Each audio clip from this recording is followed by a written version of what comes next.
Immigration Minister weighing in on Ukrainian refugees coming to the Bahamas. The Prime Minister in Belize for the heads of government meeting, and the Bahamas seeing an uptick in immigrant activity. Good evening, everyone. I'm Tyler Simonet with your JCN News for this Monday, February 28th. Labor and Immigration Minister Keith Bell telling JCN News today that the government is not too concerned about Ukrainian refugees making their way to the Bahamas. With the war between Russia and Ukraine intensifying day by day, according to the United Nations, nearly 500,000 of Ukraine's nationals are fleeing their homeland and becoming refugees in neighboring European countries. Well, the reality is, it's unfortunate that that incident is taking place.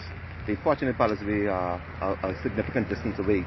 And so I would just say, we pray for the Ukrainians and we hope that they don't end up in a situation worse than what it is. But for us here in the Bahamas, we have our own challenges.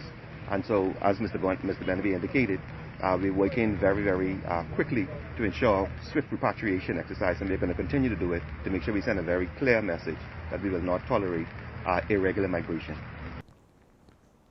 Just last week, Foreign Affairs Minister Fred Mitchell said that the Bahamas supports the statements of the Secretary General of the United Nations and that the country has also joined with our CARICOM partners in support.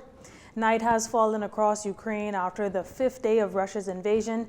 Air raid sirens have been heard again in Kyiv, and residents have taken shelter in the wake of fresh reports of new Russian attacks on the outskirts of the Ukraine capital. Dozens of civilians were killed earlier today in Russian missile strikes on Ukraine's second city, Kharkiv.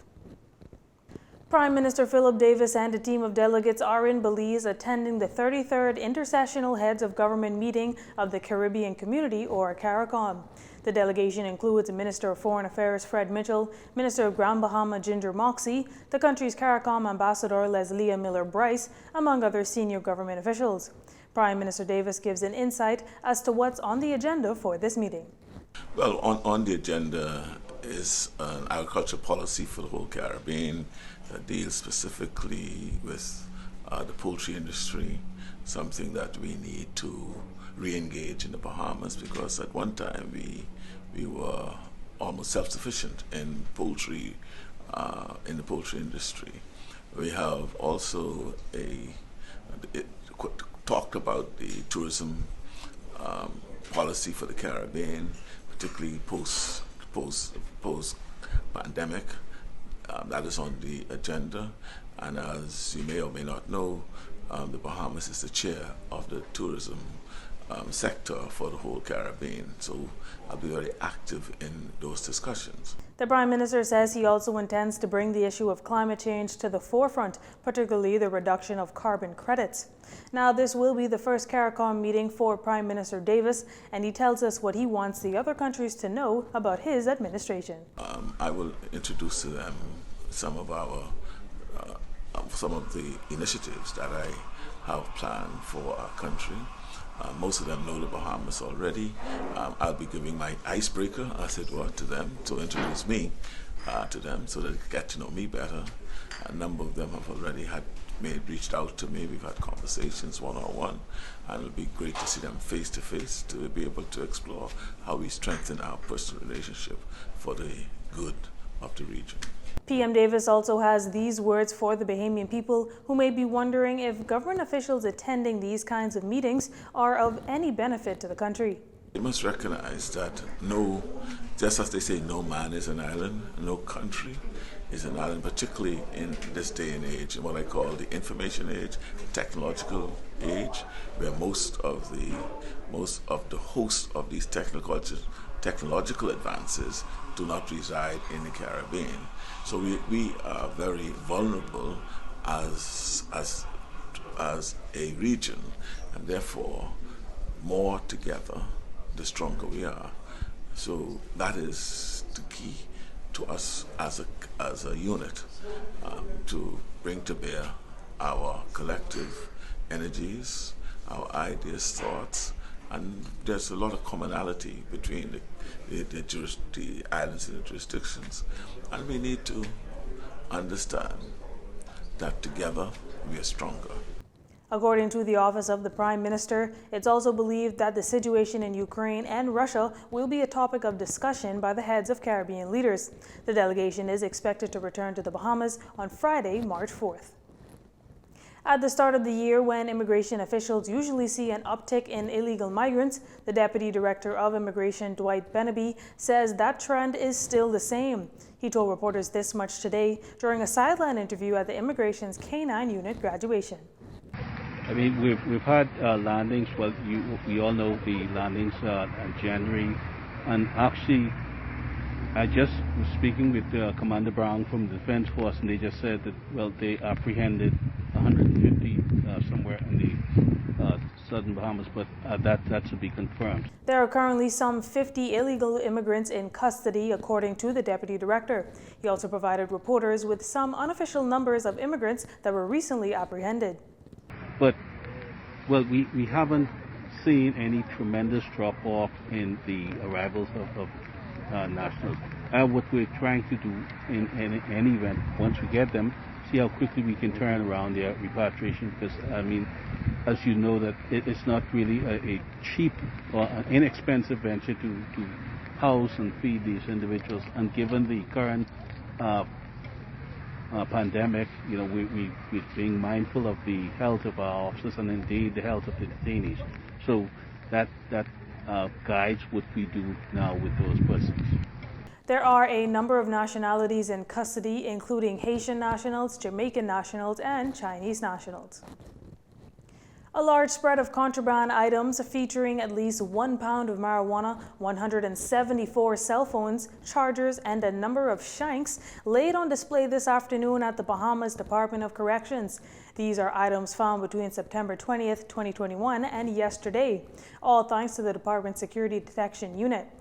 According to Acting Corrections Commissioner Don Clear, individuals are becoming more bold in their attempts to smuggle items into the facility. In fact, just last week, he said a vehicle sped past the prison and threw a bag containing nearly 2 pounds of marijuana and 5 cell phones onto the compound. We had a lady who was smuggling dope and about 3 cell phones in a brand new Nike tennis. Somehow, we don't know how she cut it open, but they were able to put those contrabands in the tennis and was trying to bring those tennis in here for an inmate. So now what people are doing now, they are now driving by around the perimeters and throwing contraband over the wall. And with hopes that the inmate or whoever staff may be involved retrieve the drugs or cell phones. Well, today the U.S. Embassy donated a number of security equipment to help with this vexing issue, and at a handing over ceremony this afternoon at B-Docks, here's U.S. Chargé d'Affaires Usha Pitts with the particulars. So let's start with the coolest bit first, the Safe View. This is an advanced imaging system. It's worth $220,000, and it will scan, do a very quick 1.5 second scan to identify all kinds of items, metallic, non-metallic, plastic, explosives, all kinds of things, and it does this without the use of X-rays.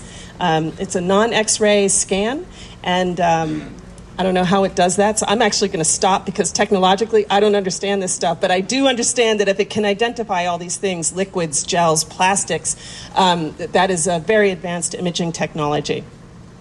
Then we move on to a piece of equipment that's probably more familiar to all of us, the X-ray equipment. This is an astrophysics model valued at $26,000, and this does everything that you expect of your standard X-ray equipment. So it will identify weapons, cell phones, and the like, and prevent them from entering the prison facility. Motorola radios collectively worth $40,000 were also donated. These, according to Ms. Pitts, will help corrections officers to communicate with each other more effectively. National Security Minister Wayne Monroe was also on hand for the ceremony. The equipment generously donated by the U.S. Embassy has the ability to enhance the human rights of all involved. It frees up correctional officers from intrusive searches, which could produce indignity, and it secures the safety of this compound. The ceremony was followed by a signing of documents by the Chargé d'Affaires and the National Security Minister, and a tour of the medium security facility at the prison. Minister of Youth, Sports and Culture Mario Boleg says, "I have great faith that we will have Junkanoo this year." In a short presser held this morning to highlight the relaunching of the Fresh Start program, Minister Boleg told members of the press that if COVID numbers continue to trend positively, he believes that his ministry can collaborate with the Ministry of Health, the JCNP and NJC to formulate a plan to ensure the festivities take place. We believe that all the stakeholders involved, we believe that we can put an action plan in place that will allow us to have Junkanoo. We believe it's 9 months or so, I think, from here.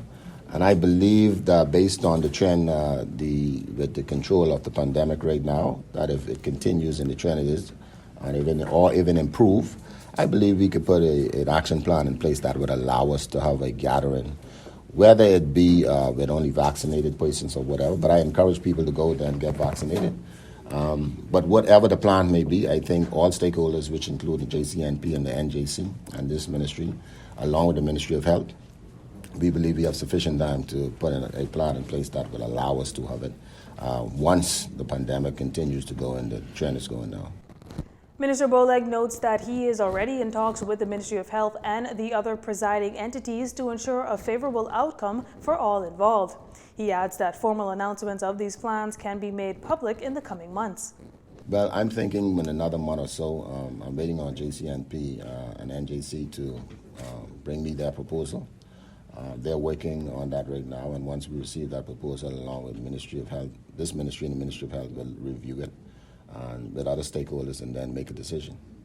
But again, I strongly do believe, I'm moving in faith, that if we put some mechanism in place, there's a great possibility it will happen.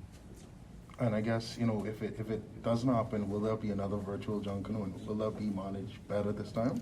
Well, there will be. It could be virtual or even still in person. I still say, I strongly believe there will be Junkanoo.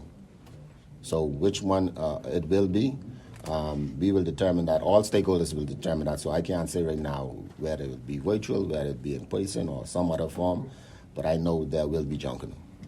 As for the possibility of another virtual Junkanoo parade, Minister Boleg assures the public that if that is the route chosen to host the festival, necessary steps have already been taken to ensure that the mistakes made last year is not repeated and that the overall quality of the production is returned to the high standard that the Bahamian public expects.